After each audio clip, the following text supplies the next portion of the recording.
Good morning all. I'm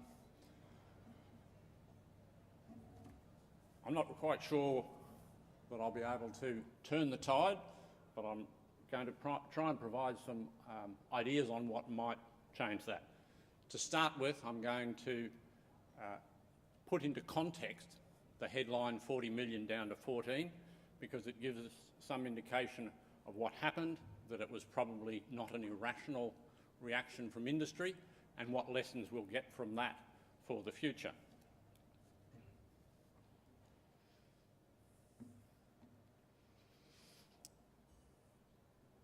The key thing is that it's been a transition from a wool industry to a sheep, meat and wool industry, and that explains a lot of what has happened. I'm going to explain that while the headline figure, the drop from 40 to 14, hasn't just occurred by itself, there have been other things, particularly productivity improvements in the industry. Then I'm going to discuss what might turn that around, the 4 Ps, price, productivity, profitability and popularity, and then finish up by highlighting what are perhaps some signs that growth is going to happen or is starting to occur.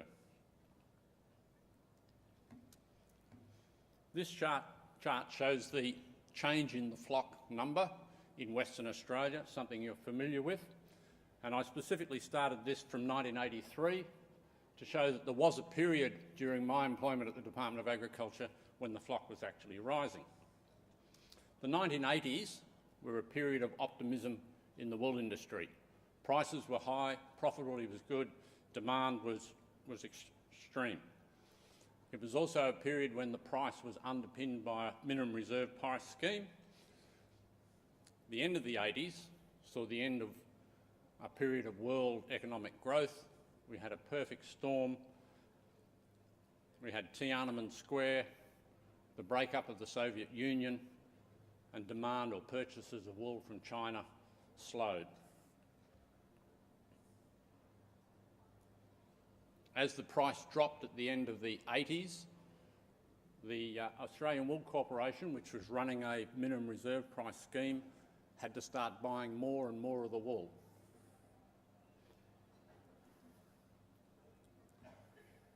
That's not advancing. It got to the stage by 1991 where the corporation had bought 4.7 million bales. To put that in context, it's a bit over twice the production of wool in Australia for a year currently. We saw that dramatic, I can't really point to this, we saw that dramatic rise in the price of wool to $12.76 in 1988. It was in a decade the price doubled. Then as demand dropped, we saw the price drop, and that's why the corporation was buying more and more wool. The 1990s were defined by the end of that wool price scheme, a drop in price and flock liquidation, or perhaps I should say the start of flock liquidation. In Western Australia, the producer response was to either reduce sheep numbers, usually in favour of other enterprises, and to expand into cropping, and some would get out of sheep altogether. The 1990s into the early 2000s was also the period when the stockpile was being liquidated. There was an orderly disposal scheme, and that weighed heavily on the price of wool, and so it continued down. The last bale of stockpile wool was sold in April 2002, full 10 years and a bit after that. But from around the turn of the century, wool price has been trending upwards. This has been driven largely by a lack of supply, as the stockpile, of course, was gone and sheep numbers were down. So that by this current year, year to date, the average price is now $14, above that $12.70 peak back in 1988. I'll point out, though, that they're nominal prices. In real terms, we're still not back there. I also point out that last week the wool indicator that I've got the average of for this year was a full $2, more than $2 above that. It was over $16, so the price is good.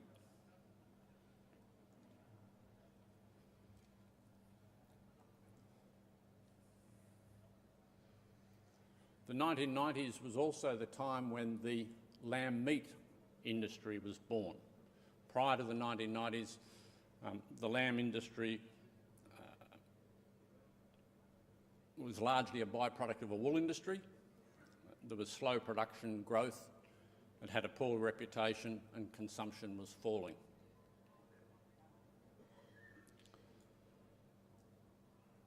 Despite the take-off in the lamb industry, the West Australian flock is still merino dominant.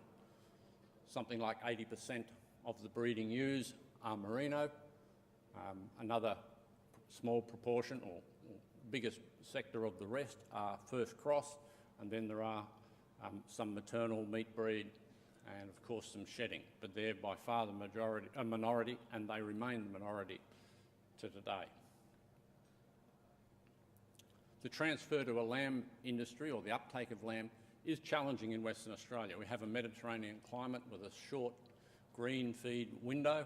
It's difficult for producers to finish those lambs in that period, so feeding is critical and the timing is critical.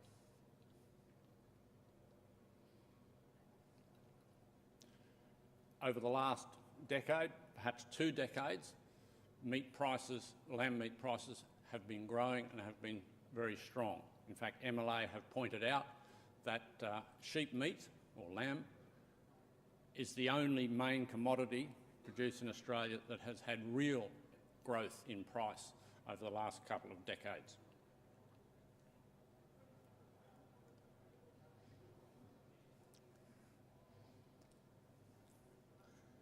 As the sheep numbers have gone down, the area under crop has increased.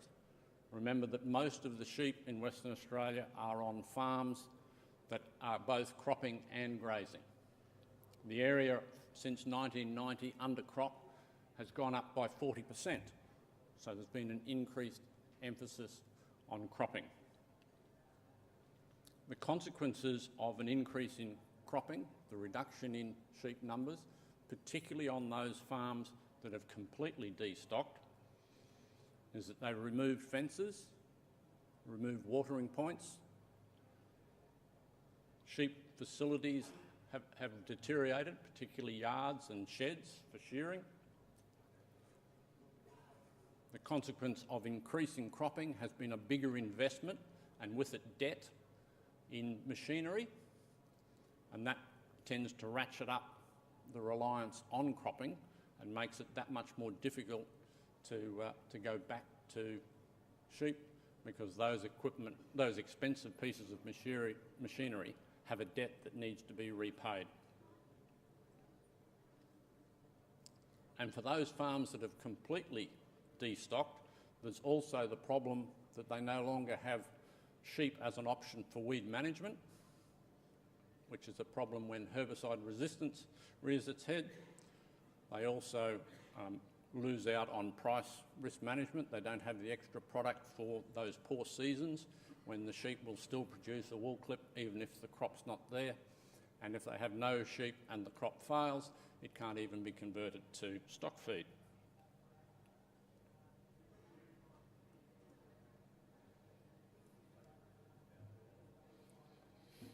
Apart from the change in the size of the flock, there's been a dramatic change in the composition. Once wool ceased to be the overriding focus of the industry, wethers ceased to be as important, and they've been largely phased out.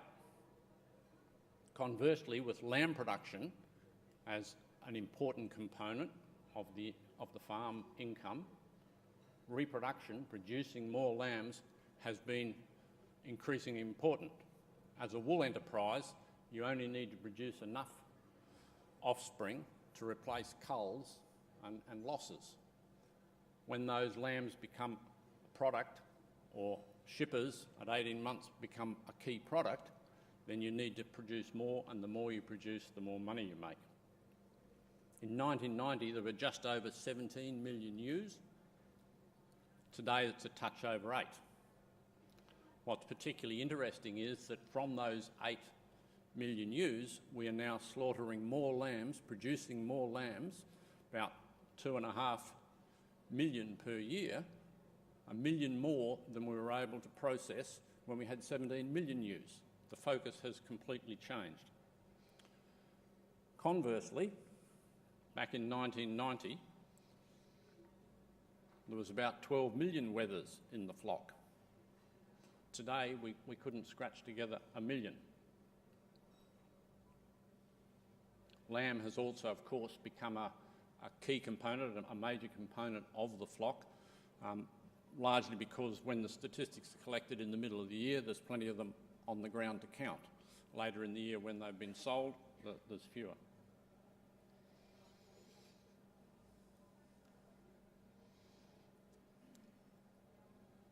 I'd now like to just quickly touch on the progress the industry's made. Implicit in the statement from 14 million to 14 is the conclusion that perhaps the industry's failing. But if we just look at how the industry would have been performing on 14 million sheep today if the biological performance was as it was 20 years ago, lambs have gone up by about 3 kilos, so we've got increased carcass weight there, increased carcass weight of the sheep slaughtered for mutton production, results in about $58 million more, or had they been performing today the way they were 20 years ago, we'd have lost 58 million. Increased marking rates account for a further 35 million in lamb turn-off, and this is where that increased marking rate, I've allocated them between lamb turn-off and live export as they are today, and the live export would have gone up by an extra 24 million, or we would have lost 24 million if our marking rate was that much lower. Wool quality, the fineness of the clip has come down a couple of micron, improving its value, and we've increased the wool cut, the amount of wool per head. That accounts for 48. So for a $1 billion industry, those productivity gains, despite the fact we've only got a 14 million, are worth about 185 million a year. So coming up towards 20% more. So the industry hasn't failed, it's adapted. I'd now like to turn attention to what might drive growth. And I put it into 3 categories, categorised it. Price, of course, is important, but it's not just the higher, the better. Need to improve productivity. Producing more from the same or fewer resources is better if profitability also goes up. And running sheep has to be desirable. For the industry to grow, people want to have to run sheep. Let's look at it in more detail.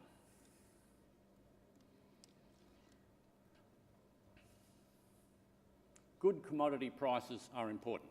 And here I say good, not high, because if the price is too high, then the processors and exporters, the people further down the supply chain, won't make a profit. That's what happened with the wool industry back in the late 80s. The price was so high that those that wanted it couldn't afford to buy it. Other products were substituted. The price has to be high enough for farmers to choose to run sheep enterprises, whether that's merino for wool or prime lamb, rather than some other enterprise. Grains typically were perceived to be more profitable through the 80s and 90s, through the 90s and early 2000, and as a result there was a lot of farmers shifted from wool or sheep to crops. Also need to have confidence. It's not enough to just have a good price, but one has to have confidence. The investment cycle in changing enterprises, in growing a new product for market takes time, and if those prices are a spike that's just going to be temporary, it's not going to work. And if those things come together, then there will be an incentive to invest if the economics add up. Market mechanisms. By that I mean some way that those that want to run sheep or considering running sheep can find out what the price will be, what they will get, what quality they need to produce, and be paid according to that quality. It's not just a single commodity like a BHP share or something else that has just one specification. They need to know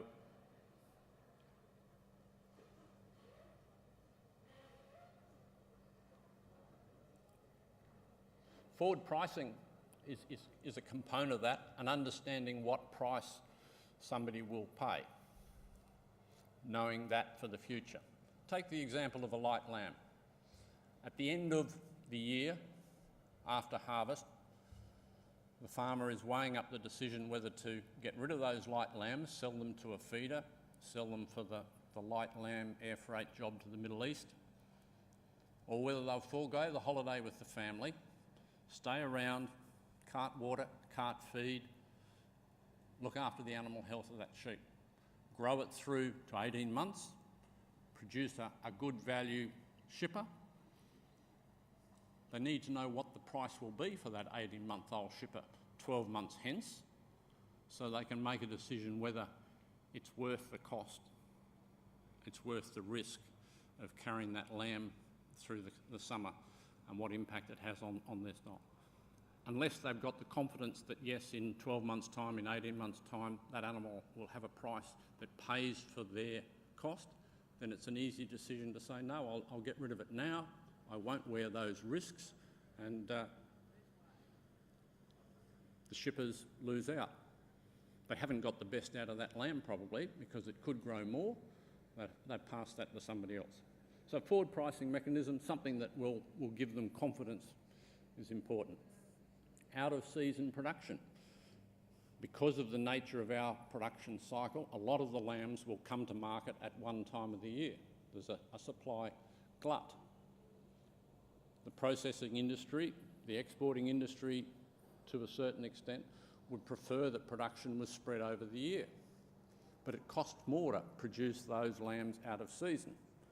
Economic analysis by economists in the southwest suggests that you need an extra 30 to 35 cents per kilo per month to carry those lambs to a later delivery date. Currently the market offers about 16 cents, so there's a shortfall there. It makes the decision as to whether they want to carry them fairly easy. They don't get the profit.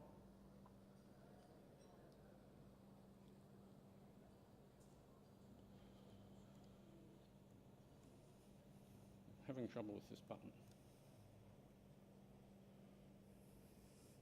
And finally, contracts. There's a lot of talk about contracts for forward delivery, for delivery at some time. Often they are just expressions of interest, they're just bids, they're not enforceable.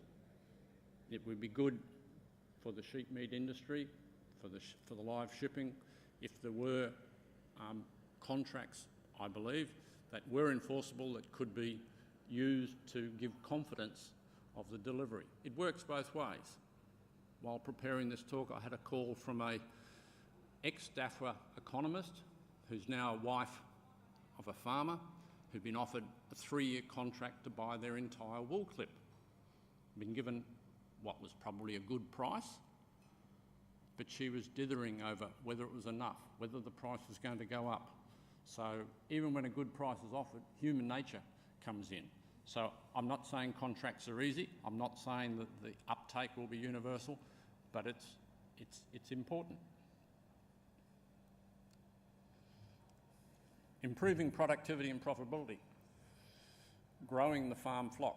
The surest way to produce more is to increase the stocking rate. Run more sheep, produce more livestock, produce more wool, make more profit. But it has to be done well.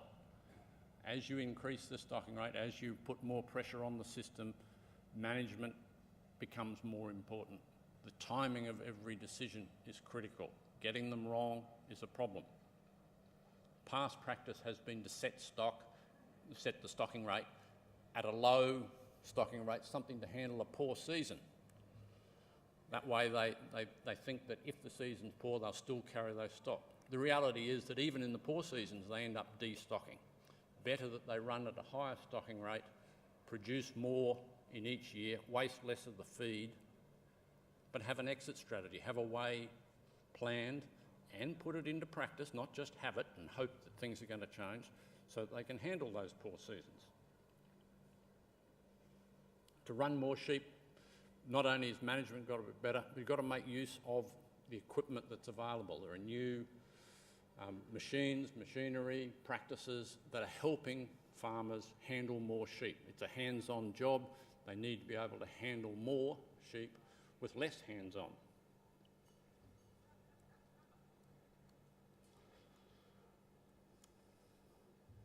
Improve reproductive performance. Not only can you run more sheep per hectare, but if you can produce more lambs from those breeding ewes, then you're going to make more profit. More lambs, I would say, yeah. And how can you put all these together? There are training programs out there. I'll list a couple: lifetime ewe management, sheep's back. These programs specifically targeted at helping people manage their system better. The lifetime ewe management program, for instance, has been rolled out over a large number of producers right across Australia. On average, they've had 30% more lambs weaned per hectare due to a 15% increase in stocking rate, 50% reduction in ewe mortality, and a 15% increase in weaning rate. So there are practices out there. The people that take them up can do better.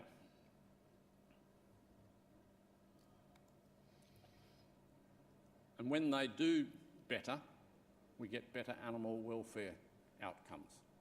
There's better animal health, fewer losses of lambs, of weaners, fewer losses of ewes, and the sheep are in better condition.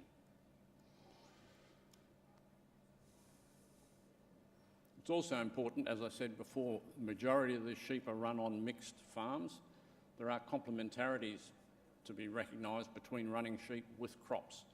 I already mentioned herbicide resistance or management of weeds through herbicide resistance, but there's grazing stubbles. There's a number of advantages. The economics analysis has always shown that running the two together was more profitable than running one alone, and in a risk situation, it's certainly better. And finally, benchmarking is one of those things that kind of fits under productivity and profitability. Unless you know where you're performing relative to other producers, you don't know whether there's an opportunity for you to improve. Largely, the benchmarking services that are offered by individual consultancies, and those individual consultancies run their own in-house practice. If we had a better global standard for benchmarking production, then there's a better opportunity. A couple of the farm consultants that I spoke with pointed out that in their groups, in a small geographical area, in the same year, there was more variation in the profitability per hectare of the same enterprise, whether that was wool production or prime lamb production, between farmers than there was between the different enterprises. So management is very important, and benchmarking is the way to know whether they're in the top or at the bottom of that range.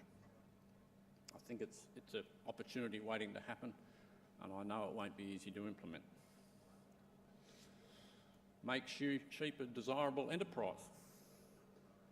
In a survey that I was involved in back in the Department of Agriculture days, we talked to a large number of producers, 300 I think it was, in the southwest of Western Australia, and some of those weren't in sheep anymore.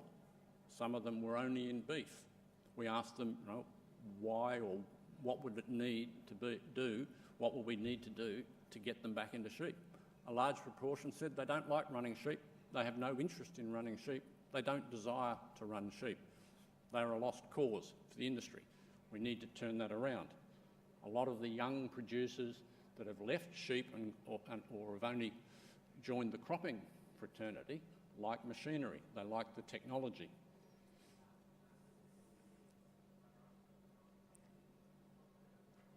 The industry needs a clear vision needs to have a picture there of what it can, or what it might be, where it's going, so that people are keen to be involved.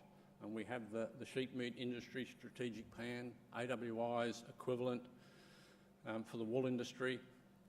The Sheep Alliance of Western Australia is bringing the whole supply chain together to promote a vision and a cooperation. I know when I left the department, the Royalties for Regions were funding the Sheep Industry Business Innovation Project, and that's running to this day, helping the industry with its a positive image that will bring enthusiasm and talent and people that want to invest in the sheep industry. That's very important. I'm just being told I'm about to finish. We need to bring a technology buzz to the industry. Cropping's had it with GPS-enabled tractors and all sorts of things. We need to have it. The use of sensors, pedigreeing lambs, matching lambs to their mums was a horrible job that was done very early in the frosty mornings. About a decade ago, RFID tags, radio frequency tags, were brought in, and you could put one of these on a ewe and a lamb, and they walk past a sensor panel, and with a few weeks' data, you could work out which lamb was most associated with which sheep. The exciting advances that have happened now are we're looking at having proximity sensors on collars that are put on the ewe and the lamb, Bluetooth sensors basically that register a hit when the two come together within a metre. Now, in 24 hours with those collars on lambs and ewes, you can get it. This is technology that's advancing. Drones. What's not to love about sending a drone out to do the hard work, to check the pasture quantity, how much feed's there, rather than having to drive around early in the morning or during the day. Development of tools for the generation. There's probably more than half of us in this room have pulled out our smartphone this morning and checked something or done something. The same with farmers. Once the internet gets to those remote locations, tools that allow them to be told when there's sheep with fly strike, or told when there's some other action that's needed. They're the sorts of things that will bring back those people. One of the buzzes that's around now is the possibility of using blockchain technology to carry the information about the growth and performance of the sheep, how it's performing, its full pedigree, to give a provenance to that information so that it can carry it down the chain. Wouldn't it be wonderful if a processor knew what they needed to fill a particular order and could translate that information to a feedlot to select a particular type of animal that needs to be delivered in 6 weeks, and that feedlot knew which sheep to look for, what quality attributes they needed, and could interrogate a database of sheep on farms to select the right animals to be drafted off, having a virtual fencing system that actually picked which animal was drafted, put into the pen, so the next day they're all loaded on the truck, delivered to the feedlot, and 6 weeks later or 5 weeks later they're ready because they were the right type of animal, and the full provenance is there with this technology.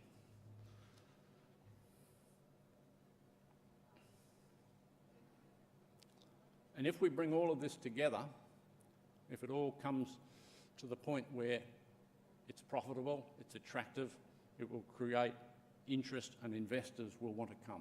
I spoke with a group of farm consultants who were very much into supporting cropping, but when we talked about sheep, they said, show us the economic argument, show us the business model that will be profitable, people will find the money to get into sheep. So it's possible. I'll just quickly go through options for flock expansion. You can buy a new flock, purchase 1.5-year-old ewe replacements. It's an expensive option, but it has the fastest payback. You can increase lambing percentage. That's a practical approach, and it's an approach that will keep the flock growing quicker because it's not just a one-off change, it's there forever. Retaining older ewes, an option that's typically used when rebuilding after drought. It's a very slow process. You can only make a small increase, suitable if it's 20 to 30%. Increasing ewe lamb retention is another option, but those that are heavily invested in a split product producing prime lambs as well as wool have less merino ewes to self-replace, so it's not an option for them. Are there any signs of flock expansion? This is the last slide, I promise. ABARES, their forecast says that there's flock rebuilding, but tempered by seasons. MLA's survey, this was the June survey, suggested that there's a strong intent to maintain or increase breeding ewe flock. So it's holding, it's not going down, but again, in those areas where seasonal conditions are less than favourable, there's a problem. Ram sales have been particularly strong. In this state, I'm told, DAFA has told us that the price paid for merino rams is 24% higher on average this year than last year, and last year was 9% above the previous year. There was an increase in the number sold. I think it was 7% more. South African breeds also went up in price. There was a contraction in both price and number of British breed rams. So perhaps the wool price, current high wool price, is dragging people back towards the merino. Perhaps it's a recovery from an overuse of terminal sires and a lack of replacement ewes. Both lamb and sheep slaughter are down so far this year for the full 10 months, I think, 9 months of data, perhaps indicating that there's a retention happening, that there is a build, though it's accelerated a little bit in the last few months, probably due to the mid-year dry season. Field day attendance, I'm told by consultants, is very strong. A lot of people are really craving information on how to run sheep, so that's very positive.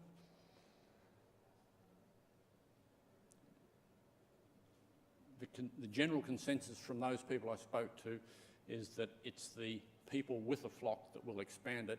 There's not much interest in starting new flocks. That probably reflects the high price of buying sheep to get into it. But that may well change. And finally, the biggest indicator is the smiles on the face of farmers when they see the current prices. Thank you.